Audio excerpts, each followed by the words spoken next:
Uno de los dolores más intensos que podemos tener como madre o como padre es saber que a nuestros hijos los están maltratando, sin importar la edad, sin importar el sexo.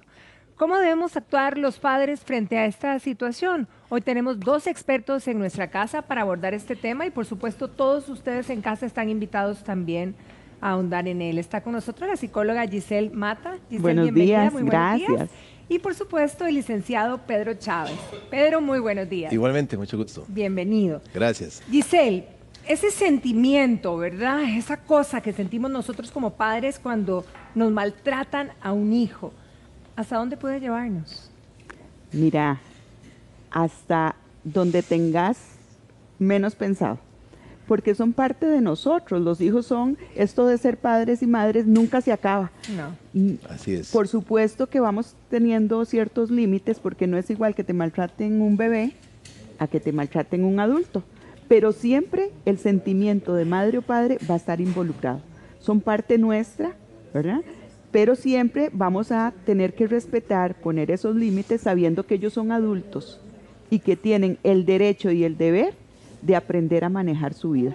Entonces, en esto del maltrato hay varias etapas, ¿verdad? El padre primero se da cuenta, hay un proceso de negación, un proceso donde siente que tiene la culpa, un proceso donde quisiera hacer algo por el hijo y un proceso donde saca la banderita y dice ya no puedo más. Y yo creo que ese proceso es muy importante porque nosotros los padres estamos ahí para acompañar, para guiar a los hijos, pero no nos podemos hundir con ellos, ¿verdad? Ahora, precisamente, Giselle, en este involucramiento y acompañamiento, Pedro, ¿hasta dónde nosotros debemos de involucrarnos, verdad? Y hasta dónde debemos retraernos y que ellos asuman sus propios errores y consecuencias al Claro. fin. Bueno, todo empieza en realidad en el hogar, desde niños. Nosotros no podemos preparar correctamente a los hijos si los sobreprotegemos al inicio. Hay que, desde niños, darle los parámetros adecuados para poder que ellos se autodefiendan, que la violencia sea lo que no se debe utilizar. Existe toda una situación familiar a lo interno que va a ser el reflejo de lo que los hijos van a tener. Si el hijo es abusado, es maltratado y te acepta ese maltrato es porque en el hogar, en su niñez recibió eso, estás reflejando lo que pasó. Entonces puede ser que nos haya tomado tarde como padres la actuación. La actuación empieza preventivamente en el hogar. ¿Hasta dónde nosotros tenemos que involucrarnos? Hasta donde sea necesario. Aquí el principio fundamental, ya visto como abogados en el derecho, con la diligencia de un buen padre de familia. ¿Qué significa ese concepto que viene desde los romanos? Usted no puede excederse, pero tampoco tiene que desatender. Entonces, ese equilibrio, que en general es el equilibrio de la vida, es no ir más allá, ni ser tampoco dejado en su actuar. Eso es lo que tenemos que buscar. Pero ese equilibrio no es fácil, porque muchas veces nosotros mismos no lo tenemos. Entonces, ¿cómo lo transmitimos? Hay que buscarlo. Es parte de lo que el derecho busca, valga la redundancia, es que se equilibren esas relaciones. Ahora, esa participación, ese equilibrio que se busca, debe ser de acuerdo a la edad. Mira, yo soy de la teoría en que nosotros enseñamos en los primeros años las herramientas de cómo podemos actuar para el futuro. Lo que pasa es que muchas veces se nos va pasando el tiempo y ya nosotros los papás también metemos las patillas, ¿verdad? Y entonces nadie aprendió cómo ser papá y mamá. Y en ese andar de la vida, pues también nos equivocamos. Padres sobreprotectores o padres abandónicos. Sin embargo, de estos dos, el más difícil, el más dañino es el sobreprotector. ¿Por qué? Porque no le da al niño las herramientas para enfrentar lo que hay en la calle. Ahora, si el agresor es el malo, ¿quién es el bueno? La víctima. Y por eso es que muchas veces la víctima inconscientemente prefieren jugar el rol de buenos y no jugar el rol de malos, ¿verdad? Entonces, tenemos que romper ese esquema donde yo me callo porque ahí van todos los conceptos, las creencias religiosas, el discurso social, lo que nos enseña, todo esto va ahí implícito a nivel inconsciente, ¿verdad? Porque si nosotros tenemos, por ejemplo, el concepto de que si yo me divorcio, voy a dañar mucho a mis hijos, que si yo me divorcio voy a quedar como media naranja, como nos dicen, que el divorcio es lo peor que nos puede pasar. Bueno, pero no quiero que falte esa figura paterna o materna en mi hogar, pero ¿qué es más dañino para un niño? Tener una figura que agrede mañana, tarde y noche, y recordemos que la agresión no solamente es física. Esto se ha repetido montones de veces, pero yo quisiera recordarlo a todas las personas que están allá en casita. Es que agresión, además de golpes, insultos, miradas, el ignorar a una persona, la agresión patrimonial, en donde yo tomo el dinero del otro, en donde rompo cosas, todo eso es parte de la agresión. Lo que pasa es que la física es la que me denuncia a mí. Pero yo recuerdo, por ejemplo, yo trabajaba a una abogada, por cierto, y me decía ella que tenían un estañón de agua llovida. Y yo le digo, ¿para qué? Me dice, porque mi esposo cuando llega en la noche me hunde en el estañón y cuando ya yo estoy asfixiándome me saca.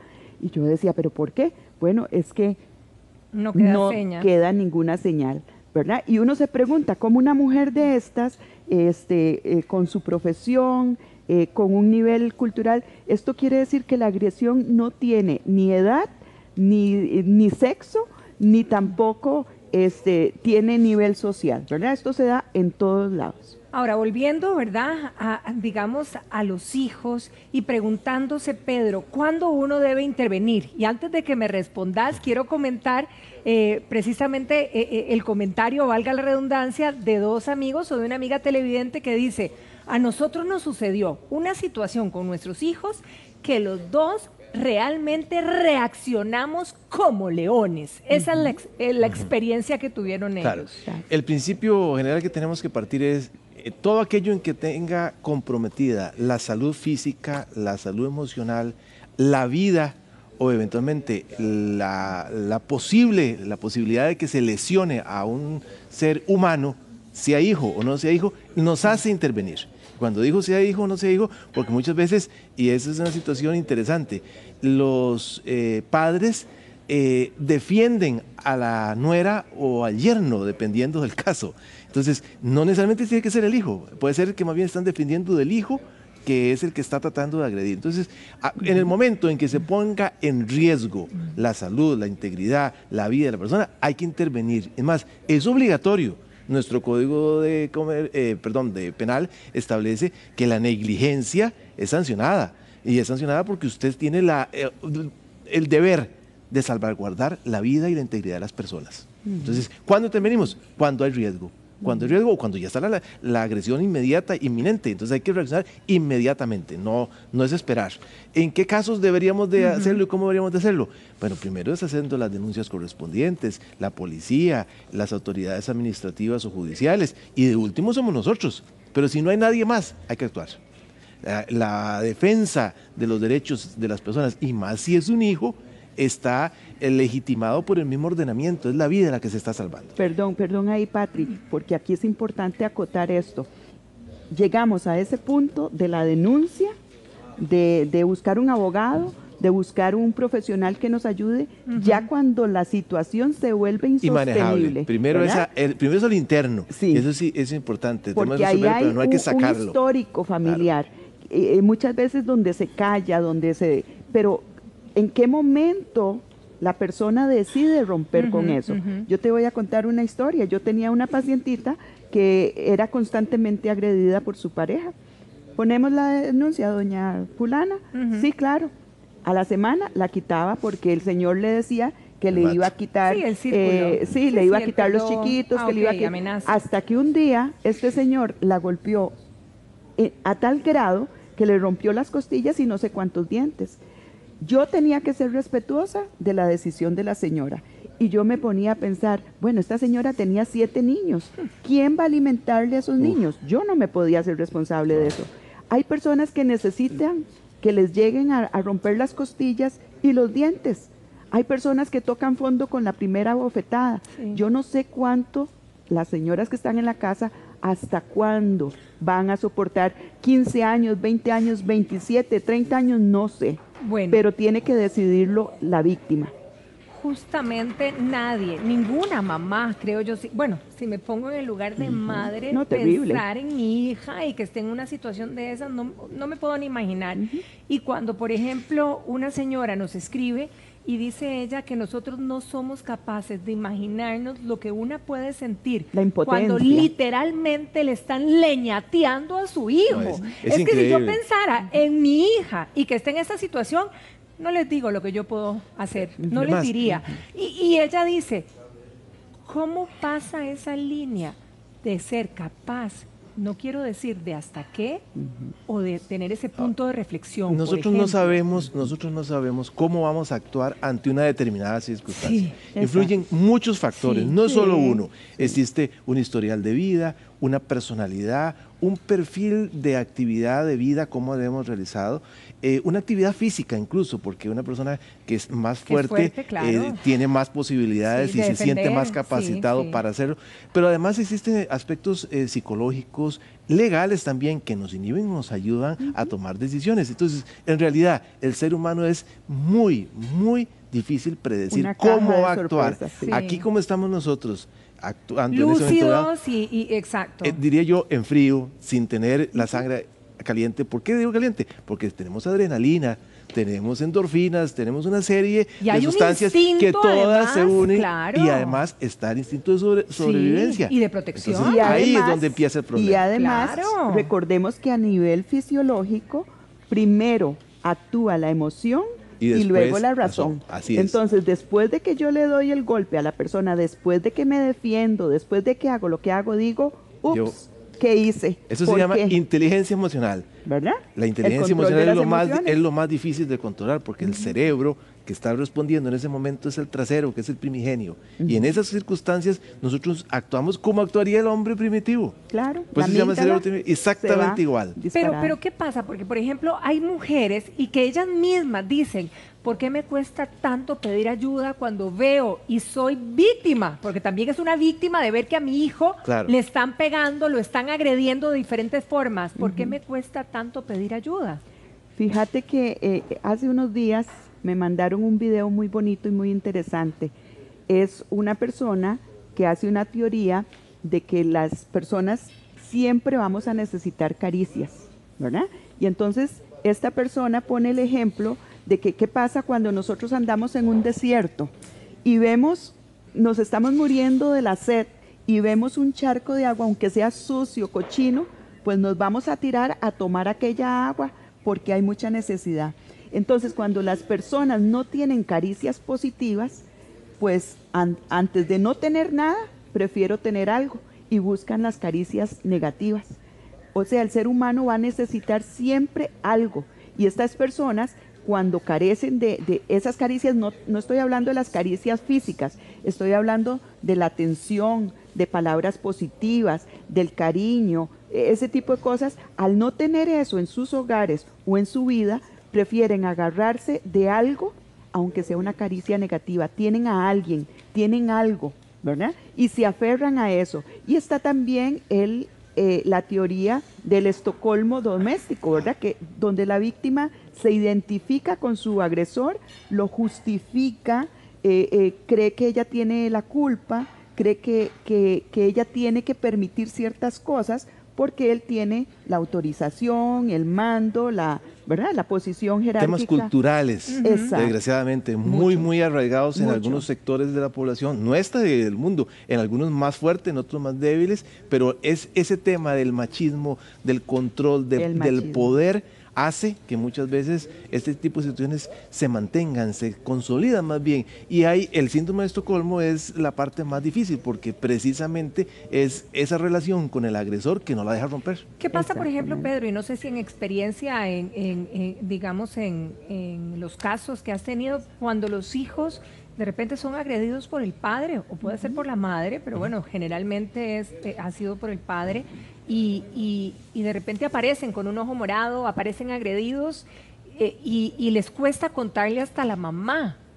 ¿Esto por qué? Porque ¿Cómo se maneja? la agresión es tan fuerte, el grado de dominación del padre que está agrediendo sobre el hijo agredido es tan fuerte, tan duro, que hace que la misma persona entre en shock y no puede reaccionar. Esa reacción lógica está siendo totalmente coartada, no solo física, sino que psicológicamente, que es la más delicada, la más grave, la que hace más daño. Entonces, esa es la razón. Y segundo lugar, muchas veces desconocimiento. ¿Qué hacer? Sí. Por eso el PANI tiene varios programas, varias actividades para informar. Hoy los niños realmente están informados de los derechos que tienen, que en las épocas de hace 50 o 60 años la información era mínima. Y aún así callan mucho. Mucho. Muchos ¿Por qué? callan, Por siguen temor a callando. algo importante, y es bienes materiales. ¿Quién me va a mantener el teléfono? ¿Quién me va a mantener el carro? ¿Quién me va a mantener el estatus que tengo, las amistades, los 3 o 4 viajes que hago en el año, etcétera, etcétera? Y eso también cuenta. Es una forma de comprar. El agresor se convierte en un comprador del silencio y de la custodia que debe tener sobre esa persona por medio de actividades y hechos, y principalmente objetos materiales. ¿Cómo puedo hacer para que mi hija o hijo me cuenten las cosas para no llegar a ese tipo de extremos? Qué importante, mira, eso se logra cuando nosotros tenemos nuestra relación con los hijos pequeños, ¿verdad? Ahí en la infancia, es que si las mamás allá en la casa supieran la importancia que tienen esos primeros años, esa es la base en mi actuar como adulto. Entonces, cuando nosotros somos mamás punitivas, ¿verdad? El chiquillo dice, mamá, se me quebró el vaso, y lo regañamos todo, no pasó nada. O sea, recogemos, tenemos más cuidado, se le enseña. Cuando, por ejemplo, hay un pleito de chiquillos, porque el conflicto enseña, el conflicto es toda una escuela, y la mamá se mete a salvar a su hijito, eso está malo. Hay que dejar que resuelvan, hay que sentarse a hablar con los dos, porque te voy a decir una cosa, donde hay violencia, los dos sufren. Mentira que hay una víctima y un victimario, los dos sufren. Mentira que esa persona que agrede quiso ser así. Es la respuesta que ella está dando a una situación X. Lo que hablábamos ahora, no sabemos cómo vamos, no sabemos el historial de vida, no sabemos cómo vamos a actuar en una situación X. Entonces, hay que aprovechar esos pleitillos de chiquillos y empezarle a enseñar al chiquillo cómo se hace la resolución de conflictos, llegar a que se entiendan, pero no intervenir directamente, es como ver las cosas, cómo se solucionan e intervenir en algún momento. No regañar, no ser punitivos y dejarlos expresar a ellos por qué hiciste esto. Sabes que él se siente mal cuando vos le haces, y empezarle a hacer esa conciencia. Solo de esa forma, cuando nosotros no somos papás regañones, vamos a lograr que nuestros hijos nos lleguen a contar las cosas. Qué difícil, ¿verdad? Porque cuando nosotros verdaderamente somos regañones o somos gritones o podemos muchas veces llegar hasta los golpes, es decir, cómo llegar o cómo lidiar, cómo conversar o cómo aconsejar a nuestros hijos antes de llegar hasta un golpe, por teniendo ejemplo. la conciencia, porque nosotros somos producto de un hogar que pudo haber tenido También todos esos mismos claro, y claro, mayores. claro. Entonces, la única forma es cuando yo tengo conciencia. Yo puedo tener en mi actuar, en mi temperamento, una forma violenta de resolver, o en forma natural. Pero cuando yo tengo conciencia que eso no es lo más apropiado, la razón, ahí vamos otra vez el tema de la inteligencia emocional, la razón me hace decir, eso no lo debo manejar de esta forma. Lo más difícil en la vida para nosotros los abogados es aprender a quedarnos callados cuando tenés a la contraparte que te está diciendo algo y ya se te quiere salir, y de la prudencia de quedarte callado, de esa templanza de saber en qué momento digo lo que tengo que decir. Bueno, si eso lo trasladamos a nuestra vida familiar, a nuestra vida personal, ese debe ser, pero no es fácil. Es bonito, es muy bonito decirlo aquí, pero claro, en la claro. vida Y en la real hay que situación, entender claro. en las circunstancias en que se está dando para padres, para niños también, los hijos, todos. Entonces hay que tener conciencia, no es un trabajo individual, es un trabajo grupal que nos involucra a todo un hogar, a toda una familia, y teniendo esa conciencia nosotros podemos decir, bueno, ¿cuándo es que debo de actuar? Cuando las circunstancias normales, la mediación a lo interno, ya no se puede actuar, ya no es posible mantenerla. En ese caso tengo que actuar. ¿Cuál actuar? Desde intervenir directamente o llamar a la policía, o a las autoridades administrativas, el Patronato Nacional de la Infancia, etcétera, etcétera. Todas estas instancias que la ley nuestra y nuestro gobierno, en realidad, el Estado costarricense los provee. Hay otros estados que no los tiene, pero Costa Rica sí los tiene, hacerlos también efectivos.